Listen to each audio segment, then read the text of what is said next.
can fight with the insurance company until you're blue in the face. But why, right? Because it's all we know. It's all we've been taught to do. I put a tarp on, I'm owed this much money.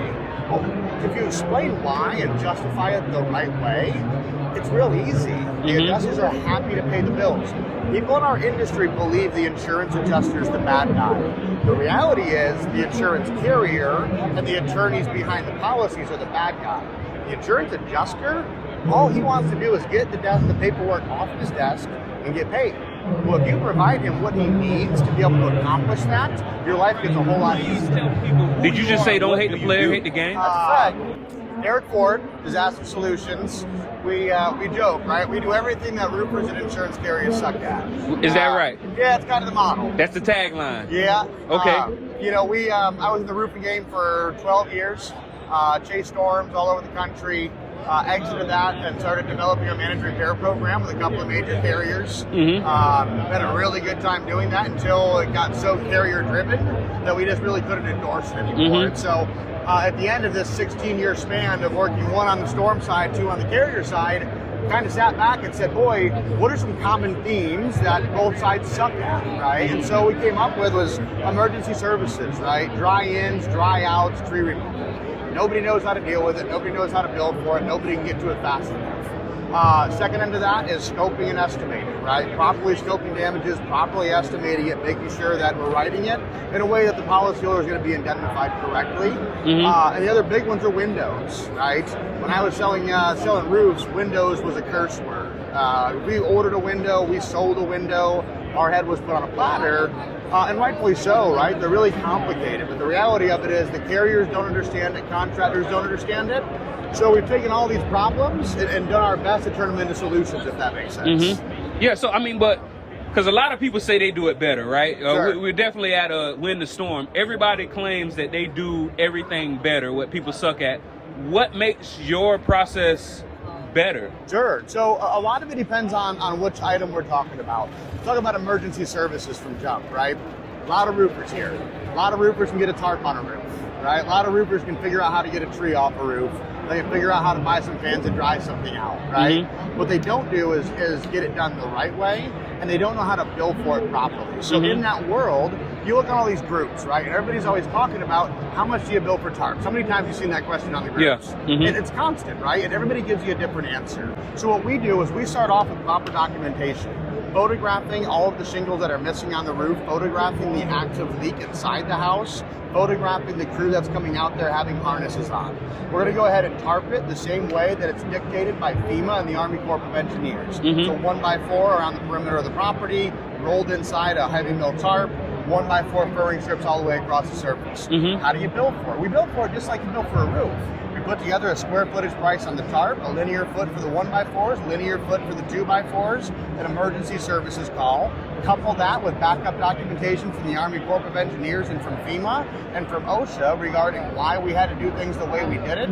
Couple that with all the photos to show that it's justified. Bundle that together, send it to the carrier. Easy peasy, right? And so we're able to work out a deal with most of these roofers and general contractors where they're actually able to make money in that world. Does that make sense? And so I compare it to the DMV, right? When you walk into the DMV, you see two types of people, right? You see people that are screaming and yelling and furious, and you see people that walk in and walk out. What's the difference between those two? The guy who's screaming and yelling didn't bring the documentation that he needed to justify getting what he wants. The other guy who was able to follow the rules to a T is able to get all of that. So we're promoting being the guy who gets in the DMV and out of the DMV, not the guy screaming and yelling and beating his chest about what he wants. So, does that make sense? Yeah, it seems like, so you don't just give an answer, you show your work. Absolutely. It's another great example. We're going to build it all the way out to make sure you can fight with the insurance company until you're blue in the face. But why, right? Because it's all we know. It's all we've been taught to do. I put a tarp on, I'm owed this much money. Well, if you explain why and justify it the right way, it's real easy. The adjusters are happy to pay the bills. People in our industry believe the insurance adjuster is the bad guy. The reality is the insurance carrier and the attorneys behind the policies are the bad guy. The insurance adjuster, all he wants to do is get the paperwork off his desk and get paid. Well, if you provide him what he needs to be able to accomplish that, your life gets a whole lot easier. Did you just say don't hate the player, hate the game? That's a fact, right? Same conversation with windows, right? Why do people hate windows? Why? Because Exactiment pays $160 for a window. Do you know why it pays so low? Because Exactiment's a polling company. They're a data collection company is really what they are. Well, I can go ahead and call ABC and SRS and get a price for a shingle or a pipe jack, right? I can't call and do that for windows that aren't standard size windows. All they're able to pull is a window at Home Depot, which is going to be a 32-inch by a 36-inch standard size window, and 90% of homes in America don't have that. So with this window world, they also, in Exactiment, it's paying for a labor-only price on windows, and it's designed for new home construction, where you're taking a window with a nailing fin, you're firing it into the studs, and you move on. Well, that's not the industry that we're in, right? We have to cut these things out. We have to manipulate everything on them. Windows is real simple. We document and identify what the window is. We have partnerships with the manufacturer to determine whether or not it exists. If it does exist, we're able to source what accurate pricing is for material and accurate pricing for labor. If it doesn't exist and it's discontinued, then it's no different than a T-lock shingle or a 333 siding, right? We're going to go ahead and say this doesn't exist. Go to the supplier. Is there a like kind and quality? They say no. Carrier's paying for all those windows. And they're going to pay for them based on what is like kind and quality to what existed previously. We back that up with all of the information from the manufacturer, from the supplier, from our labor sources. Now the carrier's happy to pay for those windows, whereas in the general world, they're battling tooth and nail. So it seems like the contractor is the prime. Your company would be considered the sub, but it's not just the sub doing the labor. That's a dirty word. That's a dirty word. Okay, help us out. So we're all about strategic partnerships. Okay, got right? I hate the word sub because in most cases a subcontractor is going to be paid by the prime contractor. We like to work aligned. So let's talk windows. If you're a contractor and you want help with windows, you want to implement them into your business, whether it's on a one-time job or on a full-scale project basis, we're going to come in and work alongside you.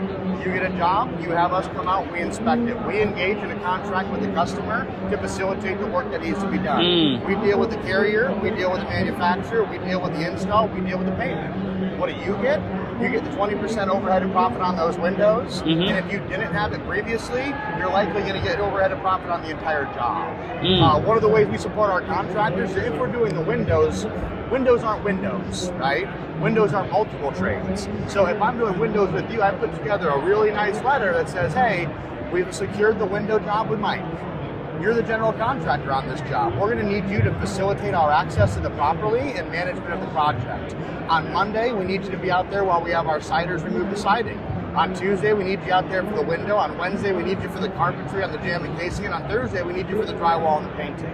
And you're going to sign off on that. Well, if all you had was roof, siding, and gutters, and the insurance carrier doesn't want to pay for O&P, go ahead and slap 5 more trades onto it. Now we're going to help you get that. Does that make sense? No, that makes perfect sense. So it seems like your strategic partnership allows them to increase their margins without losing any labor. Right, and not only without not having to do any additional work, we're providing a value, an item that's valuable to their customer. It's a sales tool, right? How many times have you gone in and the customer goes, no, we want somebody to do everything. And you have to fight them. Go, I'm sorry, ma'am, all we do is roof and gutters because that's what's easy. Well, good for you, right? But the customer wants a turnkey project. And again, for people that don't want to partner or they have their own window business, that's where we come in with the professional reporting stuff. We have the ability, we have tools we've created that we can send out. You as the contractor can go in, take all of the photos in the app that we submit to you. We'll do all the legwork, figure out whether they exist, get the pricing correct, and kick you back a small flat fee report, and you can go deal with it yourself. And you really got this down packed, man. So, and you're the actual owner of all of this, but you sound like the top salesman. Yeah, well, I mean, that's because I sold all of them, right? I mean, the reality is, you say we're all over it. We break shit every day, just being perfectly honest, right? Anybody out there that we work with, we're going to make mistakes. We take accountability for it. When we left, and I left the insurance end of the world, we started these things off strategically one at a time. The first one was TARP 911. We went and piloted that on about 1,000 properties to figure out how to build, how to get the carrier to pay, how to make money, which was real hard. Once we piloted that 4 or 5 times, we then moved on to the next one, which is scope pros, going out, scoping and estimating properties, figuring out what works, how to write these the right way. Then we dove into windows Window Pro, selling Window Pro. And so now, after selling each of these myself and with the team that we have, we built around us, we brought them all under one umbrella and created Disaster Solutions to try and find a way to bridge the gap between these customers, contractors, and carriers and make the fight a little bit less adversarial. Is there no part of the United States that you won't go? Hawaii's tough. If you pay me enough, we'll make moves. So continental United States, Disaster Solutions is a viable solution to contract. It is. So again, the caveat there, just to be real clear, we're big on transparency. We'd rather under-promise and over-deliver. That's very, very rare in our business, right? It has to make sense for everybody. If we have a fresh hailstorm and you want us to come in and partner on windows, partner on scoping, we're absolutely available to go and help. If it's a conversation of, hey, I screwed up a window job in North Dakota, can you help me fix just one?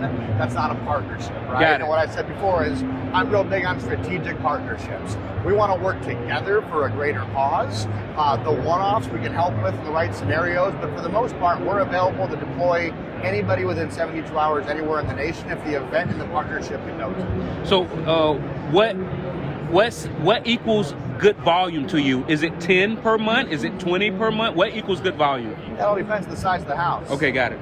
It's a conversational deal, right? Understood. Again, we talk about volume. If you call me with a favor out in Jacksonville and I have the ability to help you with it, I'm going to. Unfortunately, the reality is in most of those one-off scenarios, it's a scenario that's already doomed from the beginning, right? Most guys aren't going to call us up and say, hey, I want to build 4 window jobs. They're going to call and say, hey, we fucked up 4 window jobs. Part of my mouth. Right? Oh, no, they're good. It's a different conversation. Yeah. And so, again, we'd encourage anybody, get with Mike, get with Dave, get with myself. We'd love to have a conversation, see how we can make money together. Got it. And one last thing, man. Yes, sir. You have seemed to have successfully put together the headaches that people want, like you said, under one umbrella, no pun intended, right? Yeah. Storms, right?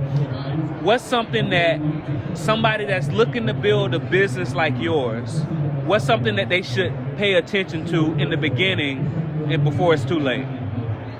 Boy, number one would be building a model that can be scaled, right? That's the hardest thing. We can go out and develop things that make money, but can you scale them? I think the biggest one would kind of tie right into what our name is. Focus on solutions, not on problems. One of the biggest obstacles that I had to overcome in creating these businesses, it's so easy to focus on all the problems that are in front of us, but if you can make a transition from focusing on what's a problem and identifying a solution instead, you change your mindset into finding ways to fix broken things and make them better, as opposed to getting weighted down by all the problems. And there's a lot of problems when you go to start a business. It's a nightmare. So as soon as you see a problem, immediately start thinking of the solution. What's the solution, right? Okay. Don't get hung up on it. Here's the thing, man. It's human nature, right? You encounter a problem. I stepped in dog shit, and I'm going to go around and I'm going to tell everybody, this is human nature. Man, I stepped in dog shit. Man, my foot smells. My shoes are ruined, right? And now what you've done is you've taken the negativity from one tiny little problem and you've spread it to multiple people that are all thinking about it. Or I clean my shoe off, clean the shit out so nobody else steps in it.